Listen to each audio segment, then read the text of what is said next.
Marriage counselors of Reddit. What's the stupidest reason a couple has made an appointment? Couldn't decide on which chicken to buy for their chicken farm. That's hilarious. But hey, if that's a big decision in their lives, I'm glad they had a facilitated conversation about it. I work with a lot of kids, and I see far more stupid reasons that couples have not scheduled an appointment. Parents spill their guts while explaining what's wrong with their children. And 90% of the time it's the parent's marriage causing issues with the child family. This is totally not a catch-all statement because many children have true behavioral emotional challenges separate from their parents' marriage. But at the same time, if you feel like your child is struggling and you have tried everything, maybe try marriage counseling. Oh, this is so true. LCSW here. Worked with kiddos and families for a good chunk of my career.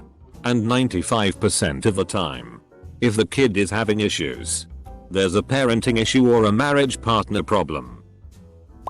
Not me, but my buddy's wife demanded counseling after he refused to fix his habit of leaving the seat up.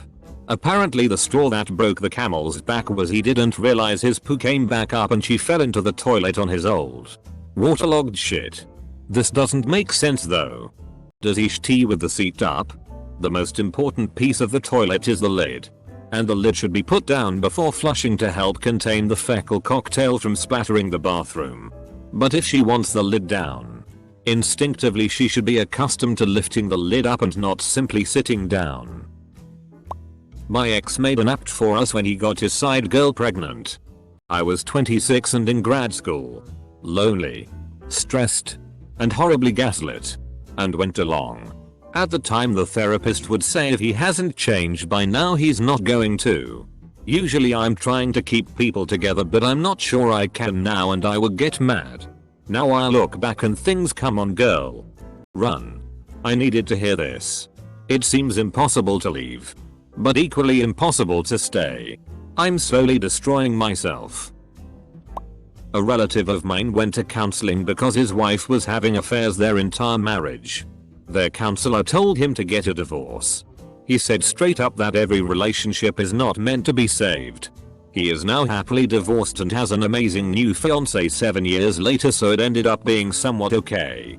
If I was with a guy who got another girl pregnant while we were together, I would straight up eternal sunshine his ass. No hesitation. They got into a domestic because he wouldn't try her jam. I know this sounds dumb, but jam can take forever to make. If your significant other worked 4 hours to make something, you better have a really good reason for not trying it. Eater. After rereading this I realized op might be referring to a domestic as domestic violence. That is never okay. Especially over preservatives. When my fiance asks me to try his food I tell him I don't want to but I try it anyway. But when I ask him to try my food he doesn't want to and won't do it, so I started declining trying his food. If he won't try mine I won't try his. Funny thing is, if I tell him I didn't like it, a couple days later he would make the exact same food and ask me to try it again. He get mad when I tell him I'm not gonna try it cause I already tried it and I didn't like it. I had a pimp and one of his sex workers come to see me because they were having jealousy issues. They were legally married and he was unhappy with how she couldn't leave work at work. Best couple ever. I kind of understand this one. My ex was a sex worker, but she had a history of sexual abuse when she was young. And because of the nature of the work, she had a hard time being vulnerable and open with me. Makes it hard to be intimate with someone who is closed off and guarded during sex. I remember thinking I wish she didn't treat me like another client during sex. Rest of the relationship was fine. We were just too young to realize we both had unresolved issues and eventually broke up. I had this couple in my office that was struggling with the fact that their dog would constantly piss in the bed. The husband was ready to boot the dog out, but the wife absolutely would not let that happen. They got the dog from a pretty reputable breeder, so the option of returning the dog was also there if they needed it. The husband doubted that, though. He said the breeder was some sort of creep that tries to hit on women when they go to buy dogs from him. The wife denied this, but the husband continued. The breeder tried to set up a date with the wife when she got the dog.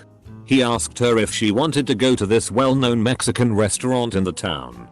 The owner of the restaurant was kind of a prick, though. He would always skimp out on the chips and salsa, and would charge you if you asked for another basket.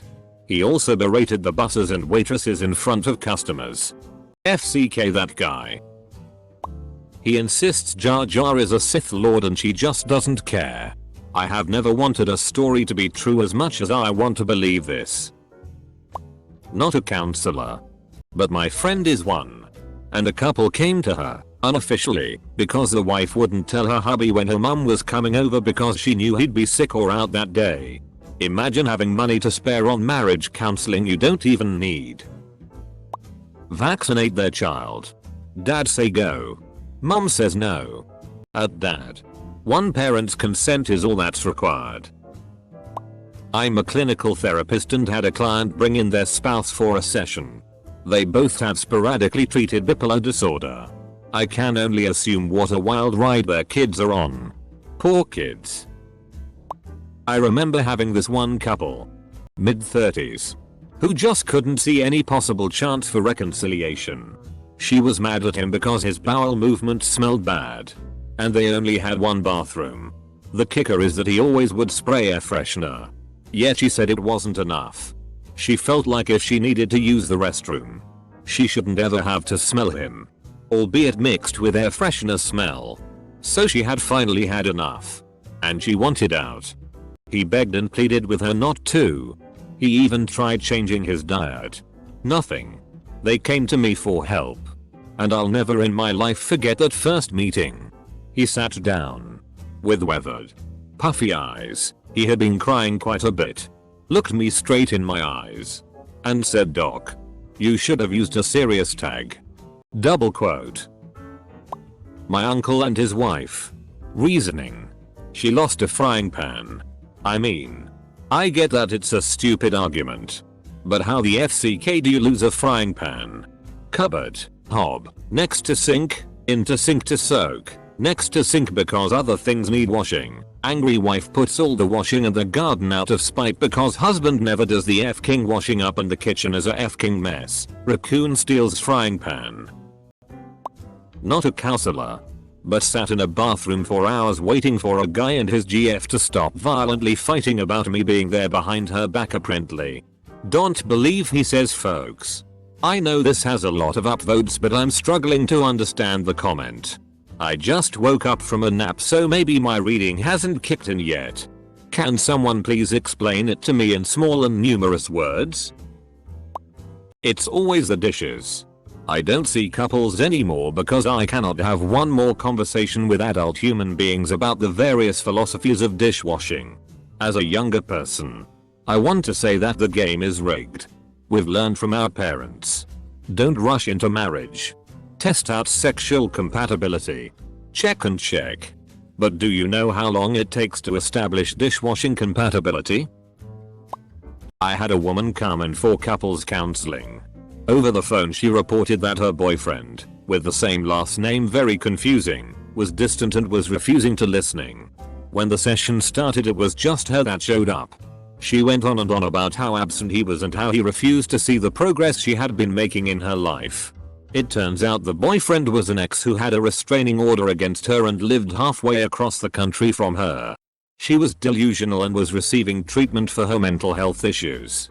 She just could not get her thinking away from him and legally changed her last name to his because it would mean they would be together.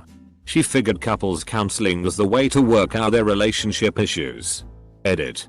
Not sure this is the stupidest, but it is definitely the most bizarre reason I have had someone make an appointment. There was a case in marriage laws in India where the husband complained to his wife that the food didn't have enough salt. The wife asked him to get the salt himself. The husband said, "If I have to do everything, why are you here? Go somewhere else and die." The next day his wife killed herself. The family of his wife came to complain but he asked them to go somewhere else and die. They sued him for abatement of suicide. But his lawyer pleaded that he asked the in-laws to die as well. But they didn't, the wife did, but it cannot be abatement. Court declared him not guilty and set a precedent that abuses and words said in passion are not abatement. I need advice from a marriage counselor. My husband keeps threatening to have me arrested for perjury and calling the cops if I question him or say he's lying. Your husband absolutely cannot have you arrested for perjury. You need to take an oath in court to tell the truth and then deliberately lie to commit perjury. Please seek out domestic violence resources in your city, state, county. You are being abused. Please be safe. I'm a counselor with teenagers and kids. A school staff member dragged these two teens into my office one day. A boy and a girl. Both were clearly upset but definitely didn't want to talk about it with me. You could have cut the tension with a knife as they sat frozen in their chairs staring at the floor. I saw them and thought, OFCK. She's pregnant. I'm trying not to panic at how to handle the situation as I finally get them talking, and it turns out they were just fighting because he sent a text to some girl. A text. At least she wasn't pregnant. From the other side. I ran into an ex-girlfriend after being broken up for a long time. We decided to go to couples counseling as friends to clarify some stuff from the past. We went to the session. Talked about some heavy stuff but then ended up being very supportive to each other and laughed and stuck up for each other in a weird way. At the end the counselor guy was just staring at us sort of dumbfounded and said something along the lines of, "Oh, you two clearly need to get back together." I just remembered his face. He was looking at us like we were idiots. I think the idea of post-breakup couples counseling as friends might have been a new thing as well. Went to a counselor BC. My mother blew up over the bridal shower. There were 5 bridesmaids. Her sister, maid of honor. Her cousin. My 2 sisters. And her sister-in-law.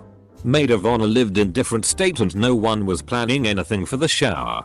Sister-in-law stepped up and did it all, and my mother lost her shit when they asked my sisters to help split the cost but had no say in shower. Became the reason my now ex-wife hated my mom and family pretty much.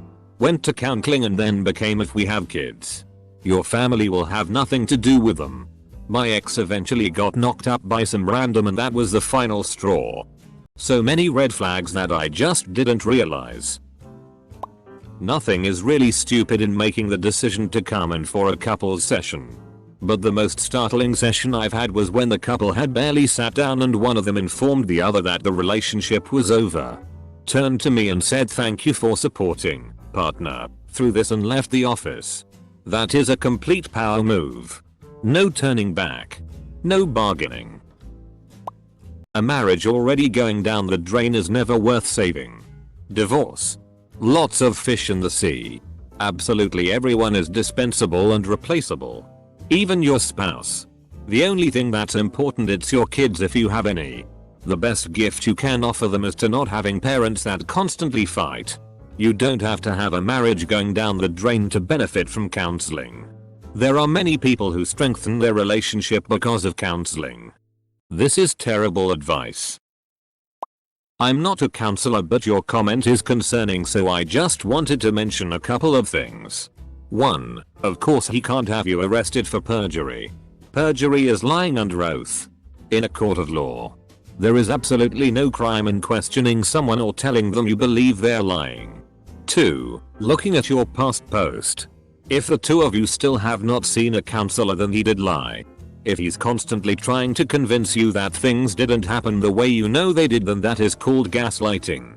The term gets overused on Reddit a lot, but in your case it does sound like that is exactly what he's doing, and if so, that is a form of abuse. Having said that, please just remember, if he will not go with you to see a counselor, you can still make an appointment and go by yourself. Relationships are not supposed to hurt. We really need a context here though. I had a BF who gaslighted and psychologically tortured me for years. I remember how he never appreciated anything I did and I was never enough. One day I made a special bread for him which took me a whole day to make. He never tasted it. He said, "I'm sure it's shit." That was the last straw. Somehow I found the strength to leave him after that. But you can also look at our last moment and say she left him BC he didn't taste her bread. Double quote. My mom and stepdad and I all tried to do family counseling. I was 27 at the time, and the whole session just consisted of my mom telling the therapist what a loser I was, hadn't finished college yet but overall didn't feel like I was a loser and didn't know she felt that way. God bless that therapist though. Because he went through all the reasons why I wasn't a complete loser, had a job, no arrests, no kids, not living with parents. It really opened my eyes to how mean my mom can be and how she just expects everyone to agree with her. Otherwise they're the stupid ones. She never went back to any more family sessions, probably because the therapist dared defy her, but me and my stepdad kept seeing the therapist separately. It honestly helped a lot. I really miss that guy. As a teacher, kindy, primary, 18 years, almost always when we have a problem child, we meet the parents and discover the source of the problem. One little boy, in kindy, came to school and went about telling the female teachers, "You don't love me, you just FCK me." Double quote. His parents got divorced not long after and I saw this sad little boy alone with his mum for the next few years. Dad was gone. I mean, considering biology and environment are the two main factors in developing how people act, I would imagine a lot of it's still parenting in some form. That being said, there are a lot of situational factors many parents can't control. So it's all pretty dependent.